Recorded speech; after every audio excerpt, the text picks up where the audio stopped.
Major funding for these broadcasts has been provided by grants from New York Community Bank, Capital One Bank, Eastern Consolidated, M&T Bank, Sterling National Bank, Meridian Capital Group, Customers Bank, Aerial Property Advisors, Dime Community Bank, Perfect Building Maintenance. Additional funding has been provided by AKA Hotels Corman Communities, AmTrust Title Insurance Company, AVR Realty Company, Avison Young, Bank of America, Merrill Lynch, Bank Leumi USA, Briarwood Organization, CBRE, Chase Commercial Term Lending, Chase Mortgage Lending, JP Morgan Chase, Citizens Bank, Cohen Equities, Colliers International NYC, Collins Building Services, Connect One Bank, CPEX Real Estate Services, Douglaston Development, Levine Builders, Flushing Bank, Friedman LLP, Handler Real Estate Organization, Handro Properties, Hodges Ward Elliott, Inc., Investors Bank, James D. Kuhn Real Estate Center at Syracuse University, Kilroy Architectural Windows, Madison Realty Capital, Matone Group, Mercantile Bank, New Banks, Newmark Knight Frank, Optimum Window Manufacturing Corp., People's United Bank, Pulcinelli, Rockefeller Group, Rosewood Realty Services, SJP Properties, Stonehenge Partners, TD Bank, Terra CRG, the Knackle Group at Cushman & Wakefield, the Meringoff Family Foundation, the Moynihan Group, and these friends.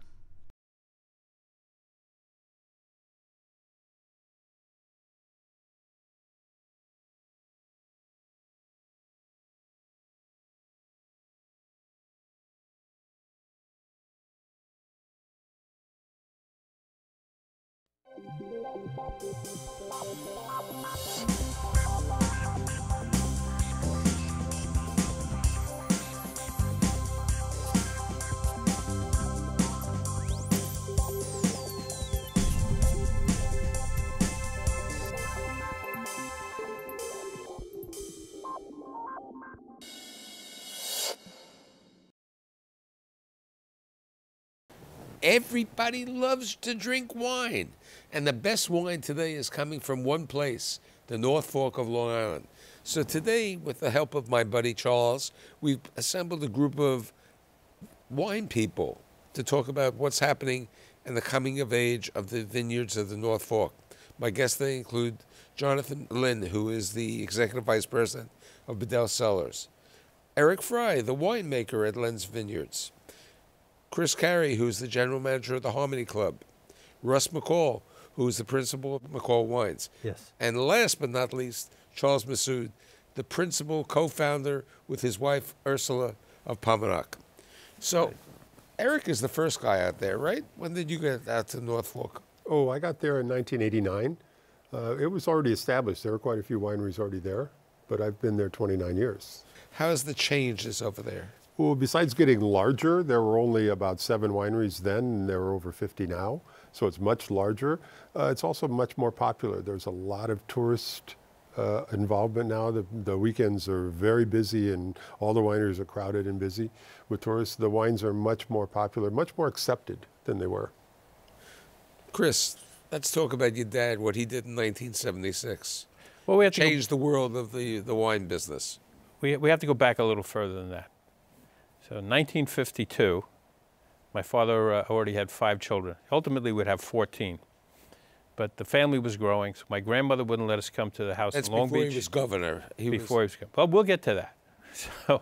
So it takes a little while, and it took a little while to go from Brooklyn out to the east end of Long Island. My father had answered an ad in the Brooklyn Tablet. They sold them outside the churches in Brooklyn.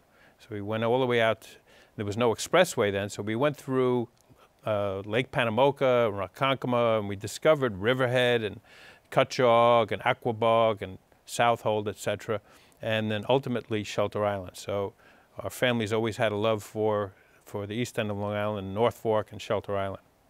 When my father became governor, the first head of commerce for the state was a man named John Dyson, was a Cornell graduate, and he had actually started with agriculture and markets.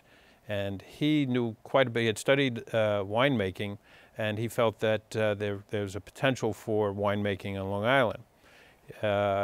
So he had met the Hargraves, who were pioneers in the wine business. And they were trying to get their winery, Hargrave Winery on the North Fork, going, but was struggling. And John had spoken to them about using the European winemaking efforts that Dr. Constantine Frank had been successful with in upstate New York. At the time, the farms of Long Island, the potato farms, cauliflower farms, corns, they were suffering. They couldn't compete with the big combines of the Midwest, California, and other regions of the country. So the idea was to see if with the rich soil and great climate conditions they could convert the farms into wineries. But there was a big tax that would prevented it. Also, it was difficult to make a living at the winery sites. So they passed the Farm Wine Act of 1976.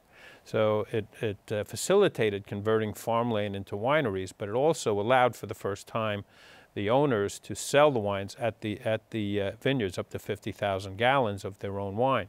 Then a couple of years later, they actually liberalized it so they could sell wine made from grapes at other wineries, provided they were from New York.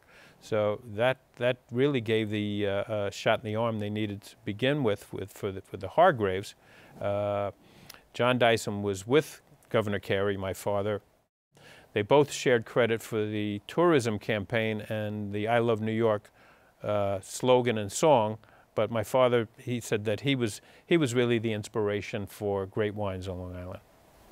You know, I think what's important to note is that according to the New York Wine and Grape Foundation, the economic impact of the wine industry in the state of New York is about $4 billion economic impact, which includes, you know, the direct income from the wineries, but also accessory. Right, the tourism, the other. Yeah, sure. That's an amazing number. I mean, when you think that it went from nothing to, I mean, it's thanks to your dad. How many years are you out there in the wine business? We started in '83 ourselves, so this is our 34th year, 35th season that we're doing this. What has made Long Island wines recognizable, distinguished, that people want to drink Long Island wines? I mean, 10 years ago, I think it's over the last 10 years that it's changed, and it comes each and every year. Is it the publications? Is it the marketing? No, is it's it the quality of? Okay. Quality. It's the quality. The farming is what's important, and we just happen to have this magnificent spot, climate on the North Fork, where we have the right amount of good soil from the Ice Age. We have the proper amount of rainfall, not too much, usually in the summer, and we have the correct amount of heat where we can ripen almost anything except for maybe Cabernet Sauvignon in great years. We can ripen that. So really the quality is what's driven the top end of the wine business, has gathered everyone up and dragged them along. Yeah, it has led to a really substantial upgrade in winemaking talent on the region as well. A lot of it homegrown. Rich Olson Harbeck, our winemaker, actually started with Louisa Hargrave in the 70s and has been out there his entire career, coming out of Cornell. You know, Michael, you could do me a favor and have a bottle of my wine and you will tell me it's very good, and the next thing I won't hear from you anymore. But when, in fact, people are selling and You've been people back are too many years in a row. and so when people are actually coming back and resupplying and reordering, then you know they're voting with their dollars that the wine is good and that's what they want to consume. But one feeds off the other too, though. The wineries had a lot to do with just saving the environment on Long Island, and there wasn't any tourism per se before the wineries. There's great tourism there, so the awareness has been tremendously heightened. But the quality of the winemaking is what's led to the restaurants that feature the wines. Right. Restaurants in Manhattan, some of the finer restaurants on Long Island, the recognition is there. And as we can attest to, the winemaking, the proof is in the bottle. Yeah. Right. Yeah. That's what really matters at the end of the day. Are they buying back? Are they coming back to buy the same? And you know, when people, most of us are running out of wine at the end of the year. What does that tell you? I mean, That's great. yeah, and so the fact that people are buying our wines is by itself a vote of confidence. And I do think that the sophistication of the winemaking and the sophistication of the facilities, the tasting rooms, the amenities, and those things that have been driving tourism have also been driving a renewed appreciation by the food, wine, and lifestyle press and the media, who have increasingly taken notice, and that's led to an enhanced profile with restaurants in New York. We have great restaurateurs from New York who are opening satellites either on the North Fork or the South Fork. I think there's a yin and yang to all of that, but certainly it does begin with the winemaking and the quality of what's in the bottle. Speaking of winemaking, how has it changed for you over the last 30 years? Well, I'm sitting here thinking that it really hasn't changed that much because we had good vineyard management and good winemaking quite a few years ago. It simply has taken a while to be discovered and to catch on. And there's sort of a feedback mechanism where more people come out that are told by other people, and then they take the word back to maybe the restaurants in New York. And it takes a while to establish that feedback mechanism. Right. In spite of the huge amount of advertising that a lot of people in wineries do, the best effort is from word of mouth. Right. That's right. Somebody likes something and they say, you know, for $25 or $30, this is as good as a $80 white Burgundy or something. All of a sudden, they're converts forever, and they tell their friends. And they come back to a restaurant in New York and ask for that wine, and the restaurant says, oh, maybe I should check that out. And also there's a generation of young chefs, restaurateurs, sommeliers who are perhaps more adventuresome and perhaps have fewer preconceived notions and have therefore embraced this wonderful wine country that has really emerged as substantial 2 hours outside of of their home bases. And it marries very well with the farm-to-table concept. Yeah, absolutely. that the chefs then execute extremely well when they bring shellfish, produce, vegetables, even game and duck, etc., from Long Island, marries well with the wines that are grown and developed right in the same soil and climate. It allows for a story to be told that's entirely circular. You know, Michael, in the old days, people would say, this is a brand new wine region, your wines won't age well, it wasn't known. And lately, we have started opening very old wines. You know, we have wines from the 90s that we're opening today. When we get, visitors like from the Robert Parker's Wine Advocate, we open these older wines from 93 and 95, and they can't believe that our wines can age as well as they have. And therefore, there is increasing evidence that this is a very serious wine region. And I think the consumer has figured it out, finally. I don't make enough money. If I spend every penny that I collect on advertising, it won't register. That's how small we are. Therefore, we don't advertise. And like Russell say, it's word of mouth. Right. And I think it has spread. How do you make a determination in your life at the Harmonie Club to bring in Long Island wines? Well, a lot will, as I mentioned, the farm to table, if it marries well thematically with what the chef is presenting on the menu or an event. We're featuring the Sauvignon Blanc and the Festival White from Paumanok for our solstice event. We have a summer solstice event to close out our dining season at the end of June. So that marries very well to have a local line celebrating. We're kind of closing down in the city. Everyone's going to the country, to the beach, and there's a wine from that region. So we have a very successful fall event for Beaujolais Nouveau, but thematically we could do the same type of thing with the harvest season for Long Island wines. Yeah, Noah is a very famous chef on Long Island in Greenport, and he just did a dinner for the James Beard Society in New York last September. And we have organic beef, and he used our short ribs and our wine, and he said it was a blowout, unbelievable. They loved it. So then people remember, then they come out and visit, try a little wine, off it goes. We also live in a golden age of foodieism, and I think as a result of that, There's, again, an affinity for finding these lesser discovered gems, and we fit, certainly 10 years ago, we fit perfectly into that, and as we've matured, the consumer has matured, and again, now there's a real legitimacy to the region and to what each of us are doing, and an appreciation by a very large consumer base, both at home and when they go out, an expectation to find these wines. There's another dimension which is interesting. At the beginning, a lot of wine critics would say, you guys are not serious. You should narrow it down to 1 or 2 grape varieties. You know, in their head, a wine region must be known by 1 or 2 varieties. Why? I have no idea. I mean, you take a region like Bordeaux where they have 5 red varieties that are in the blend and at least 2 white varieties, and then some which are more obscure. But Long Island, for some reason, is held to a different standard. And yet, every variety that is produced on Long Island is producing very high quality for that variety, and they're all selling. Not only that, the consumers, they come and they say, what's new this year? So, so you need to pay attention to the consumer, because the consumer is more curious.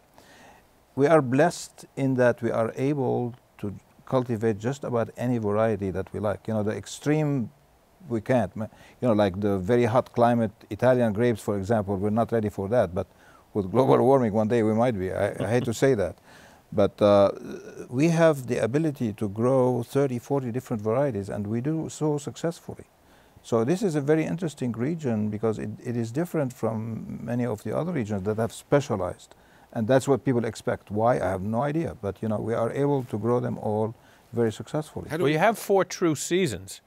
And so that rotation of seasons is healthy for the ones. I don't know, it's global warming, but the weather doesn't seem to have the extremes as much anymore. You know, we certainly will have snowfall, but not as much long frozen periods you know, to experience the damage. Rain, of course, can be, too much rain can be, you know, as certainly at harvest time, yeah. Right, right, but Long Island has a very moderate climate because of the ocean. We're sticking right out in the ocean, and that chops off the highs and the lows.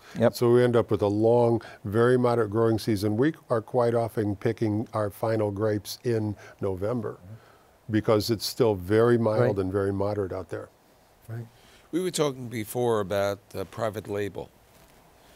How prevalent is that today? Pretty much all of us do a little bit of private labeling. We have friends in the restaurant business or with stores that want to have their own label. They will certainly push the wine harder if it has their label on it because they associate with it, they feel possession of it. So it's sort of a corollary to the business. It's not the most important thing, but it's something we all do. It's not strategic, it's incidental.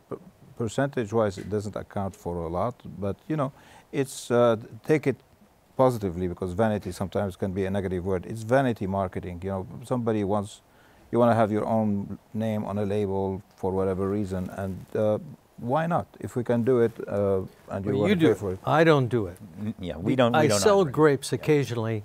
If I have a little more of this or that or something I'm not fond of, I just sell the grapes. But usually, if we make wine, because our wine is all estate bottled, and if we make wine, we sell it under our own label. Well, it's still your own label. I mean, at the end of the day, you have to get your produced by and all that. Yeah, you get on there somewhere. Right. And it can be but like I said, a way it's to get your foot in the incidental. door. Strategically, it's not so important. Correct. It's really more of a rounding error. How do you promote without marketing dollars with regard to these? I know Dan's and some of these other publications have these events out there. How important are these events, especially when you have 22 different vineyards having different products? You really don't have a great chance to promote yours. You're one of 5 or 6. We do a lot of events both out on the East End and here in New York City. And it is a great way, you know, very often there are events that combine food and wine where you'll have tables from various restaurants interspersed with wineries from around New York State. And it's just an opportunity to, the people that go to these events are inherently curious, perhaps don't have an opportunity to get out to the East End. We're there with perhaps our entire portfolio, and it's a great opportunity to simply evangelize the region and our brand. You know, we have a different philosophy ourselves. We have exited from all of these events because we have found the reality is it doesn't do anything for us. We have seen our business grow even though we don't participate in any of these events anymore. What happens at these events is that people, there's always a few who are very serious about their wines, and you can have a wonderful interaction. But by and large, it's a party. People are there to enjoy themselves, and they really don't pay much attention to the wine that you're serving, or at the end of the day, they don't remember which wine they liked, and they start searching for it. So it has limited marketing value, and we decided about more than 10 years ago that it's not for us anymore. You know, we no longer do these. How important is the Wine Spectator and the Robert Parker? They're important Yeah. because a lot of people Good. are, you know, they don't know you and they want somebody to pass judgment. You know, they have a lot of credibility. Yeah. And I think if you talk about the Advocate, Parker's Advocate, and the Wine Spectator, those are two of the very best, maybe the Wine Enthusiast too, but still, if you happen to have a notice in those or a good rating, boom, everybody shows up. It was a big deal when Robert Parker first sent tasters to the region. It was a stamp of approval, not for us. We know what we have, we know what we are, but to the uninitiated, Right. it became, it made it substantial, it made it real, it gave it presence, and it probably is part of what has led to the uptick in our businesses. Relate that to advertising. We can't afford to pay for advertising. When you get press like that, you can't buy it. It has a lot of value. The Wall Street Journal a couple of weeks ago wrote a very nice article on Sauvignon Blanc, and they selected ours as one of the 10s that they were recommending. You don't know how many people called in to order the wine. So it does have an impact. You cannot ignore it. And it beats having to buy Pages, advertising. yeah, sure. With regard to that, what about the wine clubs? The wine clubs at one time was Big a deal. very big item. Yeah, still is. Still. They're a very big item. Still is. Those are loyal customers. They're people Yeah. that come back over and over and over again. They're making a proactive decision. Yeah. For every wine club member that you lose, you need to bring in another 10 to replace them. They're very loyal, they're very supportive. And we found our traction with our wine club to be very good. We have very little drop-off. Yeah. And great enthusiasm. And we do, both out at the winery and in restaurants on Long Island and in New York City, events, especially, you know, wine dinners, especially for our membership. And they're always So very successful. Since you are the youngest person on our panel, how are we getting that next generation to enjoy the North Fork wines? What's making the chemistry to get that group involved? Well, I think there are a few interesting things, one of which, as we were just saying, I mean, because of things like the Food Network, which frankly I was a part of its startup and initiation, I was there for the first 7 years, you have an entire generation that have grown up with such a media-centric generation where food and wine is being thrown at them. And here in New York, a whole generation of sommeliers and chefs and restaurateurs who are under 40 and who are looking for something different and interesting. And as Chris was saying, looking for that connectivity farm to table, and what goes in your glass should be a part of that experience if that's what you're interested about. I think that's been important those in shifting restaurants, the generation. They're driving it for the young people. Mm-hmm.